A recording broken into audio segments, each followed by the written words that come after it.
Welcome back to the MOA podcast. Just to give an update to you all, we have been busy working through our last quarter of didactic education in our front loaded program. And unfortunately, after we posted the first couple episodes, we lost a dear friend and classmate of ours, Mimi. The loss was unexpected and really hit our cohort hard.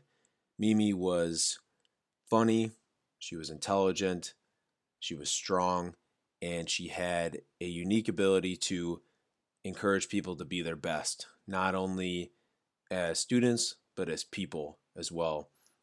And really, I'm not sure if this podcast would even exist if it weren't for Mimi. From day one, when she found out we were interested in doing this, she pushed us to follow through with it and pushed us to create this podcast as a resource for all of our listeners. And our deepest sympathies and all of our thoughts go to her husband, her sister, her father, and her family. The three of us wanted to try to find a way to best honor Mimi, and we decided that the future of this podcast and all of its episodes will be dedicated to Mimi. She was an avid supporter of us from the very beginning and just a great friend overall. She is missed and will continue to be missed as time goes forward. For Mimi.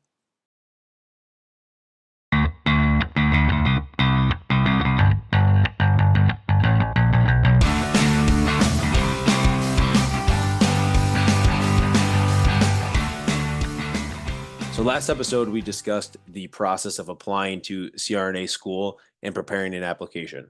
Thank you again to Dr. Callio for providing some excellent insight into the CRNA school application process. If you haven't gotten a chance, please check that episode out. So this series of 3 podcasts is focused on transitioning from RN to SRNA. Many of those accepted into school are stressed about this transition, and I think this is natural. We were all here too. However, the stress from this transition from RN to SRNA does not need to take away from the excitement of starting school. With proper preparedness for your family, finances, and academic workload, you can make the best out of transitioning from RN to SRNA. So we'll start with Ben. With regards to preparing your friends and family, what did you find helpful, and what are some things that you might have done differently? So what I thought was very important for me to do was communicating with my partner and support system ahead of time to kind of prepare them to what's to come. So a big part of CRNA school is that, it's no secret to anybody that you're going to be gone about 60 to 70 hours per week. Usually sometimes a little more, sometimes a little less. And you're not going to have that like same weekend availability that you might have had as an RN or even, prior to school. So making sure that you have kind of your support system in place and people to call is definitely something that I didn't take for granted. If I were to do it back again, what I may have done differently, I definitely would have kind of prepared my friends a little bit more what to expect because, not being able to be there for them on certain events. And, I've had to miss, various bachelor parties and a couple weddings and, these important events in my friend's life for the sacrifice of this. But definitely making sure that you communicate that ahead of time is something that I kind of would definitely harp on and make sure that you're doing.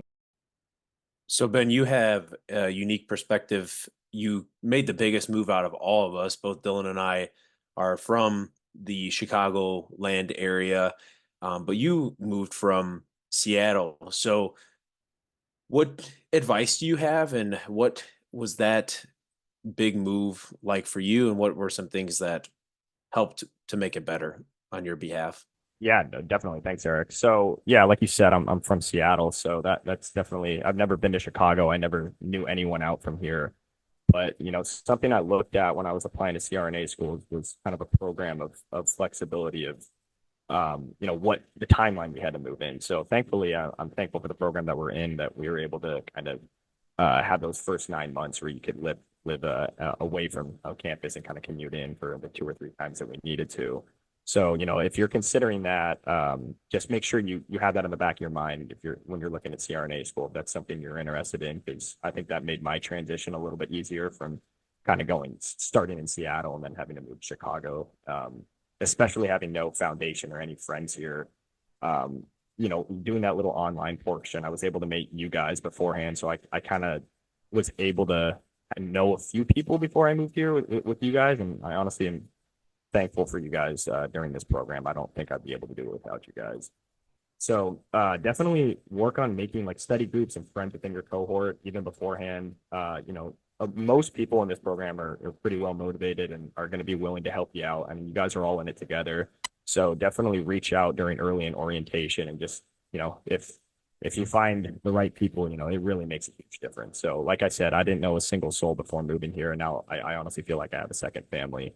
So, at times it's definitely homesick and it's definitely kind of hard to make my way back to Seattle for certain events, but I wouldn't change it for the world. Thanks for that, Ben. You also are in a long distance relationship. So why don't you speak a little bit to that and what has worked for you on that front as well? Yeah, I appreciate that, Eric. So yeah, like I was mentioning, she's currently in Seattle, NICU nurse, Sarah. And I think, like I was mentioning earlier, one of the important aspects of everything is early communication. So as soon as I have my schedule, I'll make sure that I kind of let her know and kind of give her a little heads up of what my weeks are going to look like. Some weeks I'm better than that than others, but the earlier you can kind of mention things to them, and they can plan trips around what they're trying to do, and it makes it a lot easier when you have things set on the timeline, set in the books, that when you can see each other next or when you can talk next. And I think that definitely is something that helps a lot. In addition to that, too, FaceTime is a wonderful utilization where you can have little dinner dates and make sure you make time for them at the end. I know my situation's a little bit different. I got a 2 hour time difference. She works night shifts, and sometimes it's like it is what it is. You can't. But those are also the sacrifices you have to make when you're going to school. So if you're kind of worried about that, for anyone out there, like what that's going to look like long distance wise, it's up to whatever sacrifices you're willing to make yourself. Because in the end, to me, it's worth it. But other people, you just have to kind of take a look at yourself in the mirror and decide what's worth it and what's not to you. Yeah, I think that's a excellent point, Ben. I think many people may limit themselves to programs based on their situation, and everyone's situation is different in terms of like where do you see yourself moving or where can you move? Do you have children? And I think that's just an excellent point that you made, kind of about the mental health side of things. Is that try to get a support system in place, because if you do move to a place that you've never been, it's as you said, it can be difficult. But I think even starting school and being from the area, it's difficult, and even then the support system is very important. So Dylan and I have a unique perspective as well. We actually both got married. I got married about 2 weeks before starting school, and then Dylan got married in our second quarter. So we can probably speak to the marriage aspect of CRNA school and how we prepared our spouses. And I was very upfront with my wife when I gotten accepted. I knew that it was going to be a difficult challenge, not only academically and workload wise, but it was also going to be a challenge on our marriage too. And I would say that having her know the demand and the workload associated with school has definitely helped her be more understanding, and she's been great. She's an excellent supporter. And it helps her to mentally prepare for it as well, knowing that there's going to be things that I miss, as Ben alluded to. There's things that I miss with our families that unfortunately I'm not able to go to because of school. So explaining that to your friends or spouse is very important. And then Dylan, you got married second quarter of CRNA school. What did you find to be helpful preparing your wife for school when you guys were engaged? And then also, what has helped during this process for you guys? Like you said, just like making sure you communicate up front, letting them know like how busy you're kind of going to be. Luckily, Natalie kind of sees how busy we are day to day and how often we're studying. I mean, I'm spending usually like 5 days a week, 6 days a week at school studying most times. And then just making some promises of getting her a nice gift once I finish. That's how I keep her going. That helps. Always let her know she can have a bag one day when I finish. But other than that, like finding time to like still go on dates and make time for your partner it becomes limited, but it's definitely important. Like letting them know like when you can squeeze in like a weekend date, it's important to try to take that opportunity, whether it's going to the movies or even just going out for dinner. And then some other things that my wife and I have implemented, like we just do like little silly things. Like when we get home from work, like we'll make sure we try to like hug each other, greet each other. It's just something small that like can put a smile on both your faces. And it's sometimes you guys are both stressed and you're gonna need it in school and she'll also need it when she's working. So it's always helpful. Yeah, that's what Abby and I do as well, and we dedicate like one night a week to our date night, quote unquote. This isn't necessarily like going somewhere fancy or going somewhere at all. A lot of times it's just enjoying a home cooked meal together, and just a lot of times we're in a rush, and you don't really take time to appreciate sitting down and talking with your spouse and having that one to one or one on one meal. So I think that has helped us as well, just to dedicate a day, or I should say a night, to just our marriage. And it not only helps our marriage, but it also then rejuvenates me to study the rest of the weekend when we have an exam, or when we have stuff due, which is every week. So it just rejuvenates me to be better and have more energy for the next week. And I think, as you said, you made a great point, is to be intentional with spending time with one another. I think that when we're in between like exams or major assignments, that's when I try to make it an effort to do something intentional with my wife, and spend some quality time with her, because not only do I need it, but she needs it as well, and it's healthy for our marriage. Yeah, I agree. Honestly, add on real quick to that too is I what I've kind of noticed between like, friends and family too is if you know your schedule ahead of time, like make sure early communication is probably going to be the best, way to make everybody happy. Because if you can honestly prepare somebody, like, okay, you know what, these next 2 weeks, I see our schedule. I mean, thankfully, our program gives us our schedule pretty much a quarter ahead. I mean, honestly, even further along than that. So we know exactly when our exams are. If you can let them know early as possible, like, hey, this is going to be a busy week. I'm not going to have a lot of time to talk to you or call you. I think that it mentally prepares you for what's to come. And I think everyone does better with that. So the earlier you know, the better. Just it being more organized is just such a key in CRNA school, but especially with your family and friends. I can't emphasize that enough. That's great, Ben. I'm glad that you made that point, because I basically give my wife my like monthly schedule when it's the end of the month. I give it for the next month, and I feel like that just gives her an idea of what's going on, and it's very easy to do. You just, as you said, communicate your schedule, and that way the expectations are set in terms of your guys' time, and your time for school as well, because that is a priority, but so is your relationship and the health of that as well. My wife definitely wishes I was as organized as you. That's for sure. Some people are type A, some people aren't. It's okay. I I give her a picture of my calendar the week of. Dylan and I are A minus, B plus. Another thing that's like sometimes overlooked too is like the health of a marriage is also like the friends you have within that, like who your friends are with your wife or with your spouse. Like I know like one time, I think once so far, we've gotten the chance to all go out to dinner with like with couples as a cohort with like our friend group, and that was pretty fun. And it's good to get away in those times too. That way, like the spouses can also like bounce off of each other and like get some of like their frustrations out, let them talk crap about us behind our back or in front of our face. It's always a nice way for them to release some stress as well. Ben's my adopted son. Me and Natalie, we'll always take him out to dinner. We always go out to dinner like once a week.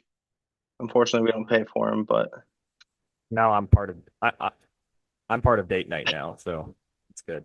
Yeah, Ben. It's now Natalie, Dylan, and Ben for the date night. 100%. I couldn't be happier. So, as we wrap up, I would say that explanation and communication is key. And what I mean by that is that explaining to your friends and family when you know you've gotten accepted and now you're preparing to enter CRNA school, explaining to them the parts of the program, what that schedule looks like from a broad scope of view, and then also explain the rigors associated with the program. What is your schedule going to look like? You're not going to have all that much free time. So, really preparing them as well is very important. And then, with regards to communication, especially when it comes to your spouse or your significant other, I think communication up front is key, and providing them with a schedule of, during your didactic content and then also your schedule for clinical as well, and give them an idea of what things kind of look like as you're preparing for school, then also as you enter the program as well is extremely important. Try to get connected with people in your cohort early on, and sometimes that can be difficult, especially if you're in a program where maybe the first quarter or so is online and you're not in person, so it's maybe hard to connect with people. But I think just trying to get connected with people as early on and form those friendships so that you have that support network as you continue out throughout your program. And this also helps your spouse, significant other, and families as well, because I think that some of the burden is lifted off them in terms of supporting you, and not necessarily that they don't want to support you, but it just allows you to have that support network and really lean on your friend group while you're in school. Surround yourself with friends outside of school that are also supportive and understanding. I think it might be difficult sometimes for people that aren't in healthcare or aren't in CRNA school to understand exactly what you're going through, what the schedule looks like. And so not only does that say how important your friends are in school, but also it shows how important it is that your friends outside of school are understanding of your workload and the sacrifices that you might have to make as well. At the end of the day, everyone's individual situation is unique. It's important to choose a program that you think is best fit for you, best fit for your family, best fit for your overall situation. All of this talk about preparation is not meant to discourage you from spending time with friends and family during school, because I think something that's been put into perspective for us the last month or so is the importance of being intentional about spending time with friends and family while you're in school. Sometimes we get so caught up in school and we take it very seriously, and it's not to say that you shouldn't, because the knowledge and education you obtain from CRNA school ultimately is what helps you make clinical decisions potentially regarding someone's life in your practice. And that's not to be taken lightly, but it is a grind for 3 straight years, and time apart from school is limited. So just be grateful for every moment that you get to see your friends and family, be intentional about that time, and really just help them prepare for your school journey. And hopefully they will be there rooting for you every step of the way as well. So, this wraps up our first episode in our 3-part series on transitioning from RN to SRNA. We hope you guys enjoyed this episode and stay tuned for more.